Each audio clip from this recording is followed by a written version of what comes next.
So you just tell me, hi guys, we're here. I'm just with Naketa. We're just getting everything set up on our broadcast.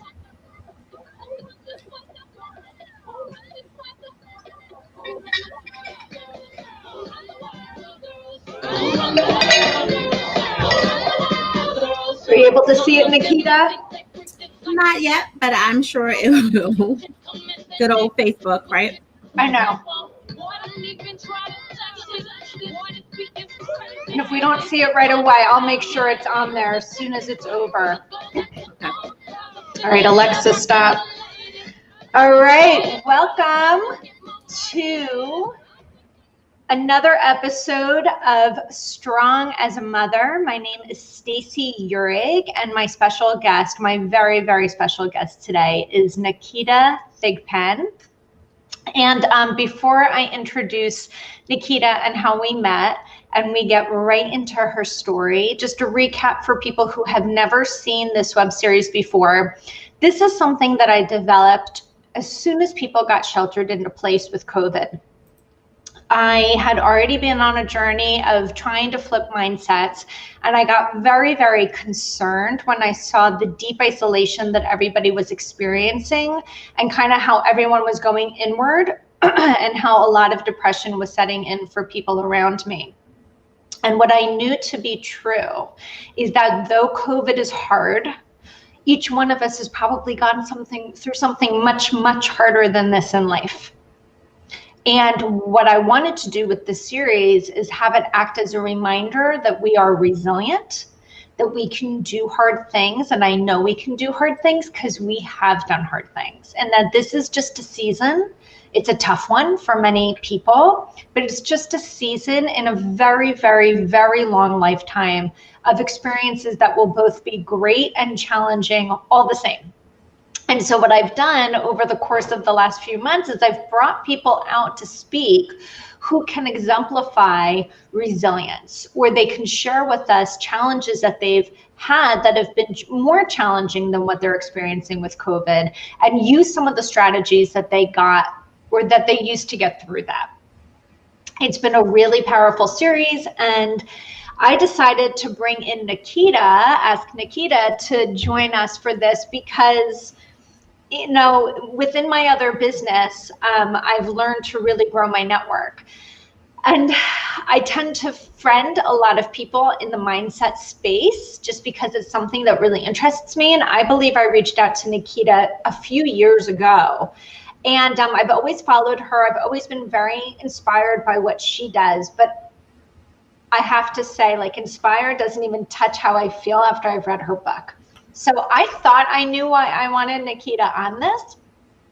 And the reality is when I asked her to be a guest speaker, she said, girl, have you read my book yet? And I was like, mm-mm. And she's like, okay, well, you're going to have to do that first. And I was like, all right, I'll do it. And I knew nothing going into reading this book. And what I will tell you is that the first paragraph will capture your attention.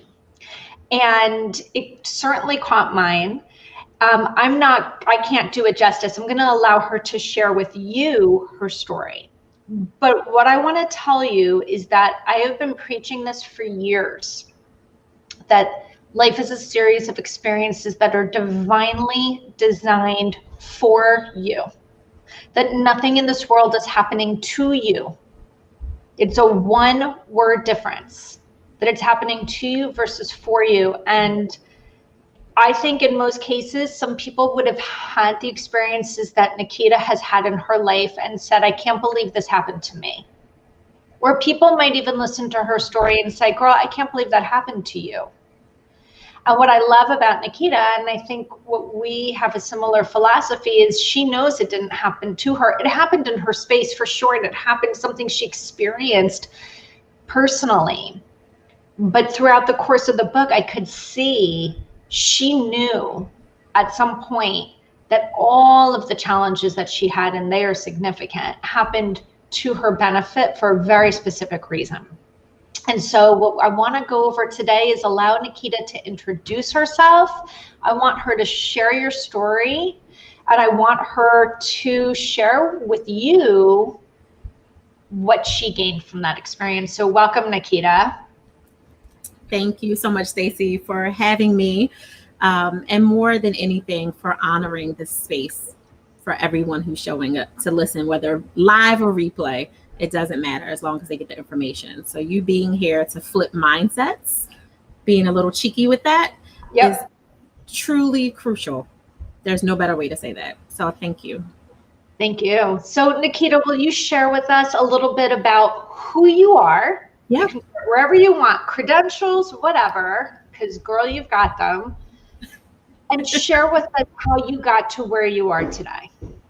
Yeah, so fortunately we have time because it definitely is a journey. So thanks for having more than 10 minutes for that as well. So just I guess starting with the noun and then walking people backwards is probably the easiest. So noun, I am CEO of a global personal development company called Thigpen Balance and Relationship Management Institute. We have two main divisions. We service our married women entrepreneurs that we also say, as long as you're with your forever love in a monogamous relationship and you really want to create a happy marriage, whatever that marriage kind of constitution looks like for you, without losing yourself while you're scaling those 6 and 7 figure businesses, is really crucial, because I get to do all of my personal development work with that woman. And eventually, if her spouse is brave enough, with them as power couples. And on the other side of our global corporation, we work and do a lot of leadership intimacy with companies who really want to invest in not only their leaders, but their managers that are emerging leaders that they're training forward. So that's kind of like where I am now. How I got there was about 9.5 years ago. I totally invested in me in the most difficult way possible. I jumped into entrepreneurship just looking for another way to breathe, quite honestly. I was already, an established professional, a licensed clinical social worker specializing in trauma, was already doing a lot of private practice things, kind of like on the side, relationship therapy with couples, with families who were dealing with grieving, like bereavement of various traumatic issues, whether they were happening individually or maybe they lost a child, whatever the case was, and it was impacting their relationship or their ability to have healthy, non-toxic relationships. I was doing all the things. I was working my 3, 4, 5 jobs. And if anyone is familiar with human behavior, period, you know that you are not paid well, just like our teachers, right? Like, you are not paid well. And if you want any kind of lifestyle, you're going to most likely have 2 at minimum or 3 jobs to be able to create the vision of security that you help other people get by nurturing them through that kind of space where they're surviving their circumstances and hopefully moving them into a space where they can, feel really good about where they are. I felt stuck in that good work that I was doing because I wasn't in love with it anymore. I didn't want to just help people survive the emotional experiences, the trauma, the torturedness that they were having in or out of relationships. I wanted to help them thrive. And the only way that I knew to do that was by giving them some form of financial freedom, which is why I started my company and kind of eventually learned a lot about me, because Stacey, more than most people, entrepreneurship will expose all the pieces of you that you didn't know. Because what people don't understand if they're not entrepreneurs, though, honestly, I feel like it's in all areas of life, is that whatever your core beliefs are about yourself and about the stories that you've created in your life, they will 100% affect every other aspect of your life, including your business. So if you want to soar as an entrepreneur, if you do not deal with the stuff, the underlying stuff that makes you tick, you will never be as successful as you possibly could be. That's right. 1,000%. It comes down to personal development, right? Like you being able to be aware, to slow down enough to be aware of whatever is going on. And sometimes to embrace whatever that breakdown moment is, or might not be a moment, right? It might be a season in your life where you feel like everything is unraveling and you're breaking down. How I got to that space of really wanting to be someone who could, without sounding arrogant, like a fixer, right? Like a problem solver for other people who were dealing with that. It's quite honestly, I was trying to fix my own issues. My super background, like going all the way back to where it all started for me, not including before I was born, because there was a lot of things that impacted my life that had nothing to do with me because I wasn't here yet, but it definitely showed up in my life, is my mother, who was 17 years old when her and my father co-joined and had me. She created me as an escape from an abusive situation that she was in, living with my grandmother and my step-grandfather. She was being severely abused. And one of the ways she knew to get out of it was to get pregnant. So they would kick her out, right? Like that would be like the perfect way to get out of the house. So I was not born out of love. I was already born as someone who was going to fix someone else's life, right? Like this, I was an escape. I wasn't an escape that was looked forward to with joy. It was like, this is my out. And once I get my out, I'm over it. And because she had her own significant issues, being a very brilliant woman who was completely unbalanced herself, mentally, emotionally, because of all the trauma she suffered, being with my father, who was also an abusive man, all the things that were going on in her mind, and still seeing like having a baby and getting kicked out of the house would be the best thing that could ever happen for her. Not having a plan of where to go, not knowing what that would look like, and not really having an attachment to me as her firstborn child. That created a dynamic that I would definitely not understand, my first few years of life, trying to figure out like why she doesn't connect to me, why everything I say to my mom, she's like snapping at me like I just caused a fire, and I'm just asking basic questions. Over time, she became drug addicted, and she closed her eye to a lot of the things that were happening, which included us being in a situation where we ended right back into that household that she was escaping from because of financial situations and, the divorce from my father by the time I was 3 and all of that. And she knew going back to this home would be torture for her. Whether she realized it in advance or not, she allowed the torture to be passed down to me, because then I became a victim of the sexual abuse and all of the emotional abuse and all of the verbal abuse and all of that. And my mother chose to leave. She had an option once it was discovered that she was doing drugs as a form of medication, right? To medicate from all this stuff. She had an option to stop doing drugs and go into rehab, or to leave. And she could not take me with her. And she said, keep her. Right? Like, just keep her here, knowing all of the things that were going on. So I very much felt like a throwaway kid. The people that I was left with were definitely not keeping me safe, in all the ways that we know as parents who love our kids, who would ride out for our kids, that how you keep your kids safe. And leaving me in that situation forced me to grow up really fast in one area and to stay a broken child in others. When it came to relationships, I was a broken child for 25, 30 years after that.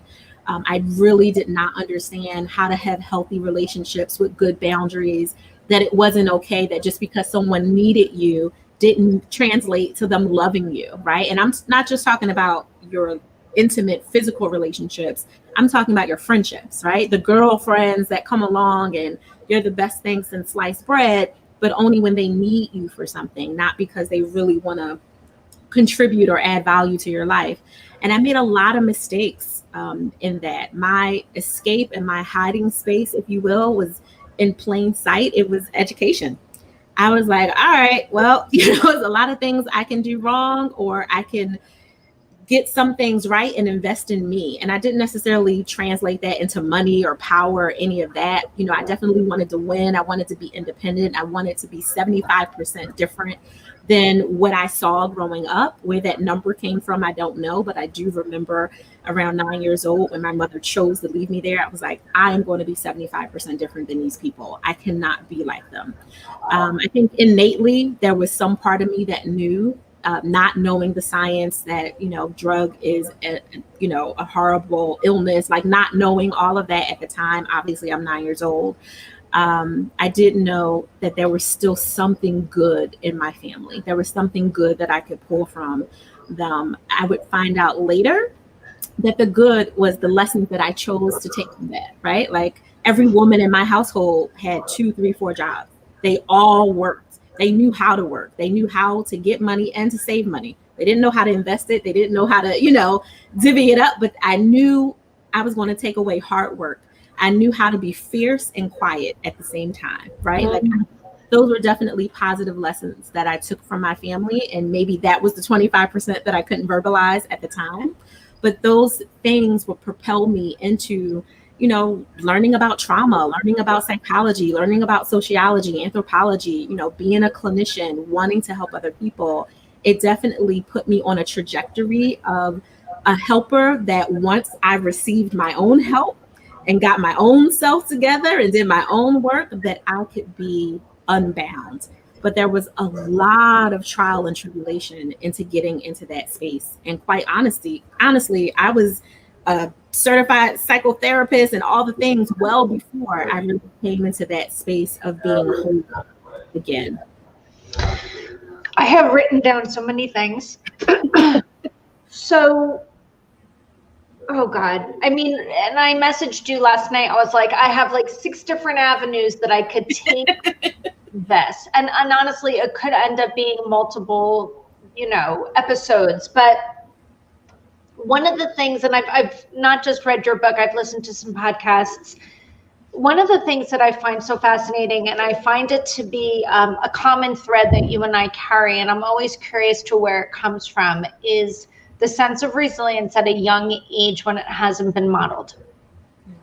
So without getting into details, I too would categorize my childhood as traumatic from my perspective. Some people may have looked at it and not seen it as such, but I found it to be for a variety of reasons. And there too was something in me that caused me to have a sense of self-worth and a sense of importance, even though I wasn't being made felt worthy or important. Right. And when I listened to your podcast last night with Michelle, and you were talking about how at 8 or 9 years old, you had this sense in yourself that you were going to be 75% different and you were going to do it, I had this aha moment of, okay, what is that? Yeah. Why is it that certain people, you could have 4 people go through the same exact experience. I know that you're the oldest of 5. So I don't know what the childhoods were like other than the one brother that you talked about in the book a lot that you took care of so much. But I don't know a lot about your siblings, but I can assume that many of them went through a similar experience. How many of them came out the same as you, in the sense that they took their experience and pushed it into a place of purpose? Why do you think certain people are capable of doing that? Yeah, that's a really valid question because the science is torn on it, right? Like there are some people, some parts of the scientific community that literally say resilience is inward, it's innate. If you were not born with it, whatever that is, and they're trying to like narrow it all the way down to a DNA strand, like a genetic code, then you just won't have it. And then there's other parts of science that says, it's everybody has resiliency within them, but there are certain external factors that exacerbate whether or not you're able to walk that out, basically. Kind of like, there's science that says all of us is walking around with some form of a cancer or autoimmune, but some will have environmental factors exacerbate it and actually have cancerous symptoms and, full-fledged cancer, and others, it will lie dormant forever and ever and ever, right? So the science is really torn on it. From my personal belief and from my professional experience working with tens of thousands of families at this point, because I've definitely stopped counting, even before, I became a balance and relationship advisor as an entrepreneur, in the work that I've been doing the last 9.5+ years with the global personal development company. I believe that it is definitely innate and it is brought out based on the guidance that you receive. So for me, and I can't speak for you, but for me, I had people who were outside of my home who I call my angels. And they helped me at different stages in different ways. Some was just as small as a neighbor 4 doors down the street that just said, hey, that girl looks sad. Do you want to come over here and get a hot dog? Right? Like just having a little bit of respite from a friendly, safe space, friendly, friendly, safe person who wanted nothing from me other than just to help me. Like those small moments. And it wasn't like she gave me midnight respite every time something was going on. It wasn't like she kicked in the door when she heard something, but those small moments, for me, she will forever be one of the angels in my life that I feel like God actually gave me to replace those things that the safety people that were supposed to be my safety people, my parents, were supposed to do. And then there were some that were more extreme, like my mother-in-law, who's been my mom since I was 13. Like I say mother-in-law to you to just be clear that she was not my birth mother, but she is my mom. And she was my mom for years before I even started dating her son, right? Like that was a whole, who's now my husband, like that whole trajectory that came. She was the constructive, critical person that I needed, that would call me out and say, I don't care what's going on in your house. You don't get to be negative about how you speak about adults in your life, because how you speak about them might be how you speak about me, and call them names, or, kind of not be a 13-year-old, right? Like just feel like I was entitled to certain language or certain ways of being when it was inappropriate. It was, regardless of what was happening in my life, it was inappropriate. And it definitely would have set me up in a very different direction had she given me permission to be like, oh, girl, I understand you're dealing with all of that at home. Who wouldn't talk like that? She was like, not in my house, not in front of me. Like she gave me that firm structure that I needed with love. She wasn't always smiling and hugs and kisses, but she also showed up for me at school when the high school counselor, as we know, a lot of counselors, especially in public schools, don't necessarily do their job. They're overwhelmed, overextended, all the things. When they weren't helping me with my college applications, and I definitely didn't have anyone inside my house to help me with that, she was like, oh, your butt is going to school. So she went up there and advocated for me, not being blood related to me, not having any legal authority to, like, a definite angel, who went above and beyond, right? Like, so I do believe that guidance and that support in those little ways along the way. Two of my aunts are definitely my angels, who grew up in the same house, but they're older than me, so they were out before a lot of the extended stuff that I went through, like really, before I started to become a young woman and all the abuse really took off. They were already gone and grown and had kids and, all the things, and in the military or whatever. But having them in my life and still knowing that I could reach out, even though I didn't feel safe enough to share what was happening, even though I was really struggling with the shame and the guilt of it all, I really, personally thought it was my fault as a, young kid. Well, he was only bothering the light-skinned kids. I was the grandchild that wasn't biologically his. Why wasn't he, not that I want something to happen to anybody else, but like, why am I the only one? All the things.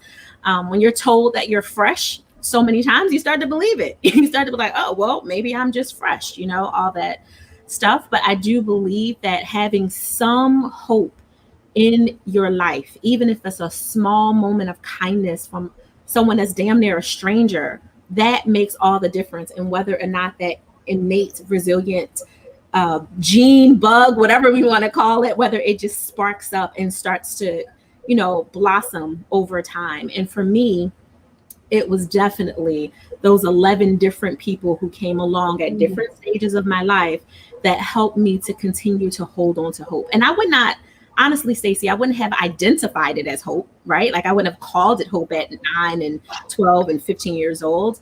It was just like, wow, not everybody is jacked up, right? Like in my sense of comfort. Exactly. Of just, small moments, but really, really totally helped me.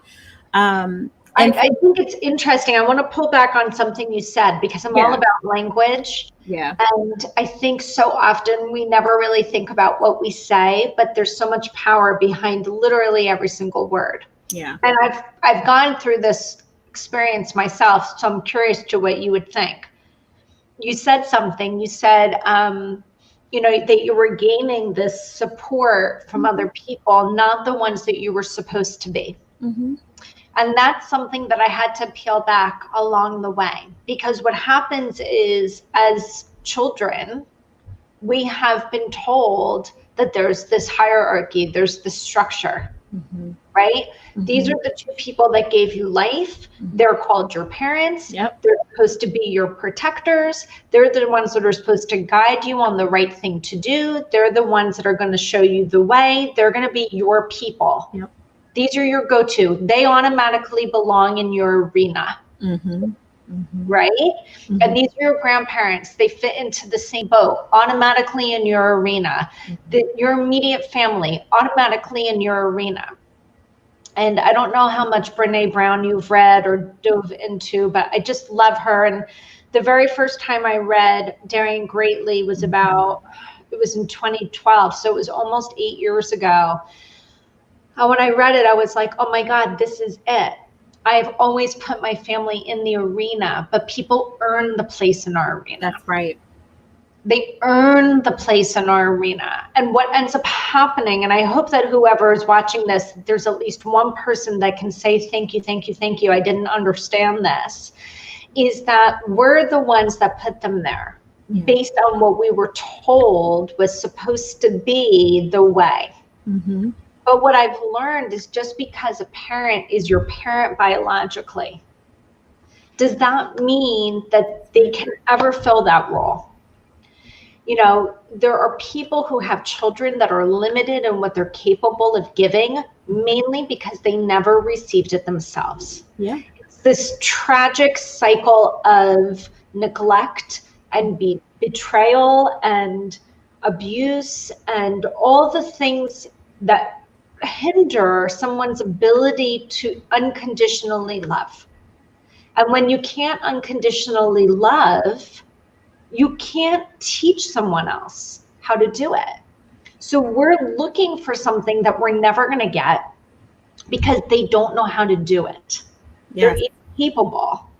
And so we're spinning our wheels, and what ends up happening, we create behaviors to try to manipulate them to get them to love us. I'm going to be perfect. If I'm the perfect child, maybe they'll love me. I'm going to do great in school. If I do great in school, maybe then they'll see me as important. I'm going to do all these amazing things because then I'll get the respect that I feel like I should get. And I use the word should very carefully. I should get because this is the role that this person is in my life. That was such an aha moment for me 8 years ago. And if you can get yourself to that place, and I know that it took you a long time to do it, to be able to see the people that gave us life as just the person that gave us life. And if they can fill both roles, fantastic. Right. But if they can't, they filled at least one. And even if they can't fill the role that we think they should be filling, there are things that we're gaining from them as far as lessons. And I know your mother taught you so many lessons. It's just not the lessons you thought you were supposed to get from a mother. Would you say that that's true? 1,000%, on multiple levels, down to, we give people positions that they have not earned, nor do they deserve. And it doesn't mean that those people are bad people, right? So I want to make sure that I highlight that those people are not necessarily, although I'm not excluding those that it applies to, they're not necessarily evil people. They're wounded people. Yeah, they're wounded humans going through their own healing or ignoring and denying process. And many of us do that. If you've been battling and in war your entire existence, it is incredibly hard, not only for you to know when it's okay and it's safe enough to stop being on edge and looking for the bullet or the sword to kind of come swinging towards you, proverbially even, but also you're constantly in this high state of adrenaline. You don't even feel the pain that is constantly being inflicted on you, right? It's really difficult. And I know for me, forgiving my parents was really crucial for my healing. And that was a challenge. My father has been in and out of jail since I was, 14, 15 years old. On the adverse childhood experiences scale, which is kind of a scale that a lot of psychologists give people to kind of see what their childhood, under 18 childhood experiences are, I'm literally 9 out of 10. And the only 5. Right? And the only reason that I'm not 10 is because technically the last question is, was a person that was older than 5 years older than you ever sent to jail while you were under 18, and that lived in your same household. And technically my father didn't live in my household, which is the only reason I can't answer that is yes, but he was my parent who wasn't. Other than that, it's 10 out of 10. So I would have. If people don't know about ACEs, yeah. Okay, ACEs are adverse childhood experiences. And there are studies that show that anybody who has over 4 has a higher likelihood of ABCXYZ, whether it's an increased rate of illness, which is a whole other video that you and I are going to have to do, because I'm starting to unravel a lot of stuff there. Homelessness, drug addiction, imprisonment. And it makes me crazy because if we could get early into the cycle and people were more aware of the traumas that children are going through in their younger years, they have the ability to decrease homelessness, decrease drug addiction, decrease imprisonment. Because so much of that is a result of and a symptom of generational trauma and abuse. Absolutely. Thank you. I just saw Sandra in the comments said, I was meant to hear this today. Thank you, Stacy and Naketa for sharing your experiences. Oh, I'm so glad. I'm going to put the comments up because I can see them here. Yeah. Oh, and I love Sandra, and she knows I know her story too. So, here's the thing. I have so many things I've written down. We could talk about 1,000 things. We could talk about the fact that your adverse childhood experiences started in the womb with the amount of cortisol that your mother was releasing because she was in constant fight or flight all the time. And then she saw getting pregnant and getting kicked out of her house as her best method of survival. I wish people could see through the lens through which I see people. Because so often when I see someone struggling like that, I automatically see the whole journey prior. Yeah. There's no judgment. Too many people judge when they see somebody that's addicted to crack. They judge when they see somebody that's homeless. They judge when they see somebody that's repeatedly making the same mistakes and ending up in prison. If we could stop judging people and start seeing them as just the human beings they want to be seen as. That's all that they want. And maybe their shame, you brought up shame before, was so great because of the experiences that they have that they're just living basically a self-fulfilled prophecy. Yeah, repeated cycles. Absolutely. The shame, guilt, poor boundary cycles, they just repeat and show up in other areas of our life. Now, if they happen to have children, obviously the children have that rained upon them because they're with them traditionally 24/7, right? Like assuming that they're in the same household and, there's no foster care adoption, that kind of thing happening.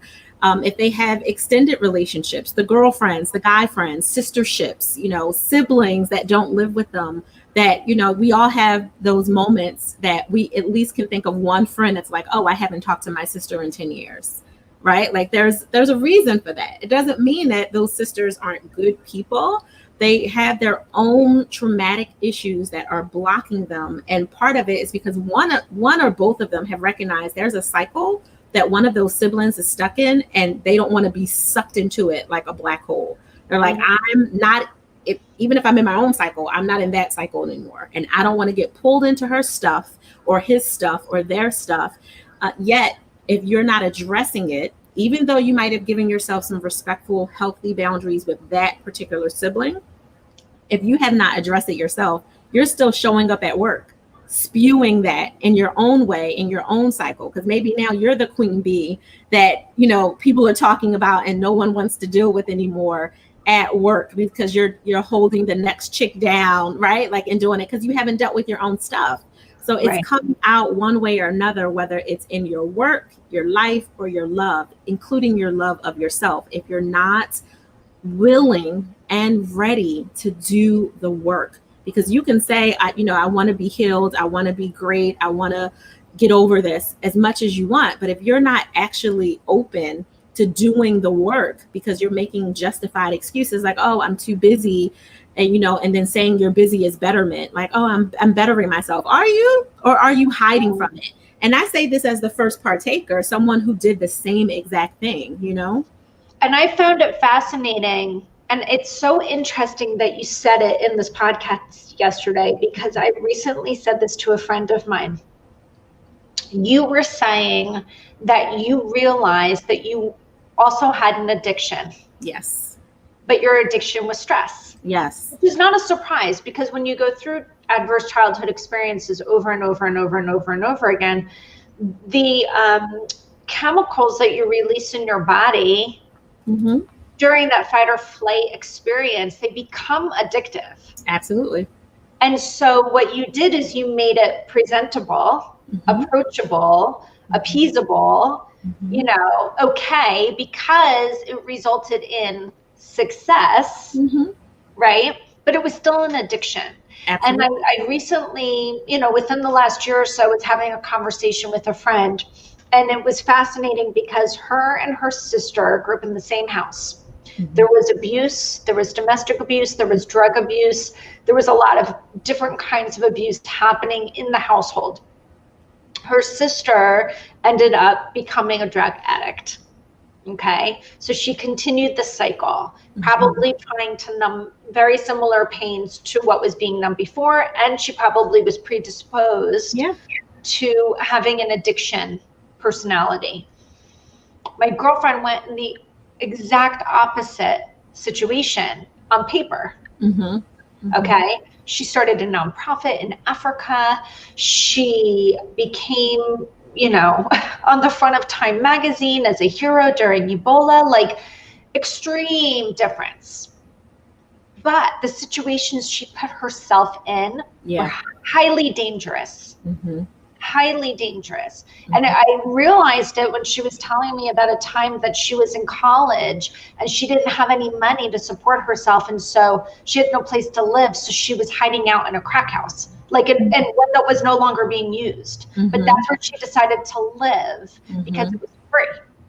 There was no one else there. And I was like, you're like addicted to danger. Right. You're addicted to adrenaline that comes up into your system when you're doing things that are just on the edge, that would pretty much scare the bejesus out of most people. And she was so shocked when I said that. And she was like, you were the first person to have ever identified that. And I think we all end up with very specific personality traits as a way to survive our lives. Yeah. And I also believe very strongly, I apologize in advance because the mailman's coming to the door and I have a dog and I'm working. We love dogs. What happens? And I kind of want to conclude this because I don't want it to go so long because I don't want to lose people's attentions, but we're going to have to come back for at least another episode because we have so much to unravel here. But here's one thing I want to conclude with. So often we get so frustrated with people when they go through a similar experience to us. Maybe they're a sibling, maybe they're a family member, maybe they're a friend, a coworker, whatever. We're going through the same experience. Yeah. Right? But we come out of it very differently. And often ego comes in. I can't believe that person didn't see it the way that I saw it. I can't believe that person isn't upset the way that I'm upset. I can't believe that person isn't ABCXYZ. And I know people struggle with this, and this is why I wanted to bring it up. They're not meant to see it the way that you see it because their journey is not your journey. What you're meant to take from this life is yours. That's why I truly believe that life is a series of experiences that are divinely designed for you. So you could have 4 people, 3 people, 2 people go through the same exact experience and come out of it completely different because of what is divinely designed for you. What are you meant to do in your life? Yeah. What's your God-given purpose? So you know what your God-given purpose is. You know, in many ways, you've realized it. That might not have been the same purpose for some of your siblings. They have a different purpose, you know, and their purpose may not be realized in their lifetime. It might be something that gets passed down generationally to other people in their lives. You know, we have to think bigger about why things happen in our space and see them all as gifts, not as obstacles. And if you can flip your mindset and you can flip the lens through which you see these experiences, it's easier to honor them than to be angry with them. You can't do it when you're in it. I'm not expecting people to like be superheroes and like be in a traumatic situation and automatically be able to flip and say, oh my God, wait, Stacey said it's happening for me, so I shouldn't be upset. I'm not saying that. But what I'm saying is when you get far enough away from it, and you've had enough space in between to do some self-healing, it's a wonderful way to go back and reflect and look at all of the challenges. I wrote down, I was doing a lot of, you know, self-work, and I just wrote down yesterday on this piece of paper, it says life experiences. And I just started jotting down things that have been challenging in my life. You know, some adverse things that happened in my childhood: abandonment, lack of protection, lack of love, feeling secondary, narcissistic parents, infertility, adoption, the demise of a family business, my son having a concussion. Like all these different things were like big little milestones in my whole big journey. But they all encompass the same thing, which is resilience. Right? They're all there to design to show me it's okay that it's hard. It's okay that it's painful. The painful ones are the ones that make you wiser. They're the ones that make you more aware. They're the ones that make you more sensitive to what other people need. Right? And I feel like you did that by going and getting a degree. I mean, you have a doctorate, which is like incredible to me, in psychology, correct? So let me be clear. I have a lot of degrees, but I'm all but dissertation in my PhD in public health, and that was me choosing to really invest my time in my business, which was scaling at the time. So I actually didn't finish that, which is one of those weird moments to say out loud, because it's like, well, you finish everything, Naketa.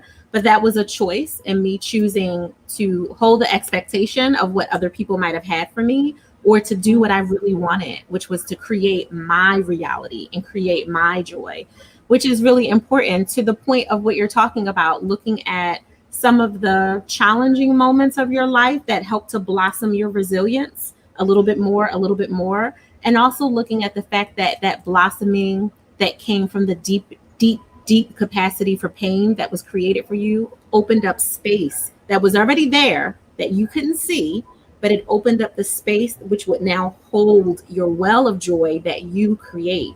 And you being able to flip your mindset and flip the fear that's holding you bound into that, well, I can't do this, that's for other people, you know, no one understands my woe, like that woe is me stuff that kind of comes for all of us.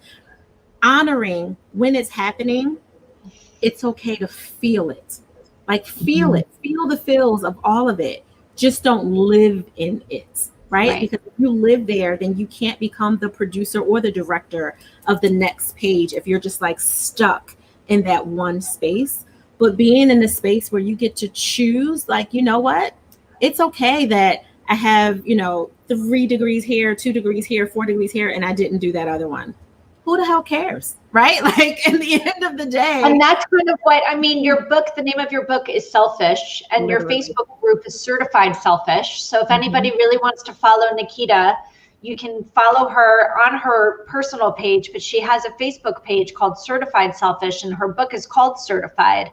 And I think that not finishing that degree is actually a perfect example of the selfishness that you're talking about, which is I'm going to actually do what's for me the right thing versus what everybody else thinks it should be. And that's a very, very difficult concept for people to do as well. Yeah, it was for me too, right? I don't start anything that I don't finish. Like that, my word was all I had for a very long time. If I said I was going to show up at your house at 8 p.m. on the dot, then you better believe at 7:45 I was parked outside waiting for you to get home, right? Like that was always what I had in my loyalty and my friendship and my relationships, even the ones that didn't honor me back, even the ones that didn't choose me the way that I chose them. Like I knew that I could walk away with integrity saying, I said I would be here. I said I would do it. I would do it. And then I was in this weird space of having to look at, well, what do you want to do with this?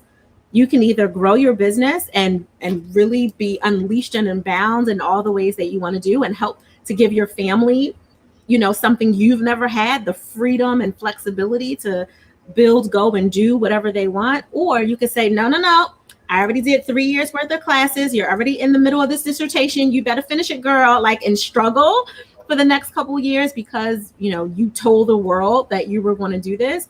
Or you could say, you know what, screw this. What do I want?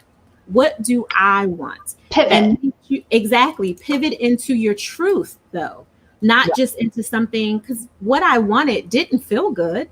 You know, Stacey, it does not always feel good to choose your business when business is not necessarily being nice to you. Right? You know, invoices for stuff that you've already done, but people aren't paying on time, and you know, all the different things, or all this hopium that happens in business where it's like, oh, I hope this contract goes through, right? Hopium, that's so good. I've never heard it. You know what I mean? Like, I felt like, talk about being an addict. Like, I was an addict to hopium for a long time in the business. Like, I hope that conversation that went really well turns into business, and you know, nope, it didn't. Even for the ones that strung you along, like that was really hard, but it was uncomfortable and perfect. It's like the best way, like building a muscle. And for any of you who are listening who are like workout gurus, power to you. But any of you that, like, you know, understand the power of exercise and having a healthy body, but don't necessarily like the work that goes into it, that's similar to how I felt like that choice was for me. Like, I knew that I needed to get healthy. I knew that I needed to invest in my business. I really wanted to do it. I wanted the outcome of it, but I didn't necessarily want to do the work for it. And I knew that the Netflix and laziness, I don't want to say Netflix and chill because there's nothing wrong with Netflix and chill, right? But the Netflix and lazy version of it would have actually been finishing my dissertation with all the work, because that's easy. School is super easy for me. Like that, and that's part of why I've like done all the things. Like that was easy.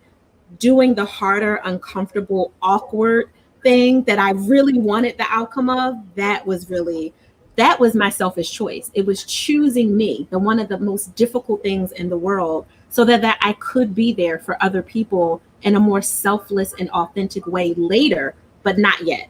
Not until I filled me up first. And I think that's the power of your platform, Stacey, being able to help people see you. It's not just like saying like, oh, that was a bad thing, like let's give it some time and then we'll be able to flip it around. It's saying, no, like I get it. I see it. I feel it. I know that this is going to be difficult. And once I have space from it, once I'm able to grow through it, then I can do the awkward, uncomfortable thing, choosing myself and flipping my mindset to see that there was power in what I just went through. And I think that's the most powerful thing about what you're doing here. I could like give another parable to that, but you ended it so well. I'm not going to do it because otherwise this could go on and on and on. But I know I texted you like 100 times while I was reading the book. I honor your space. I honor the experience that you went through. Your experience, reading your experience made me so uncomfortable.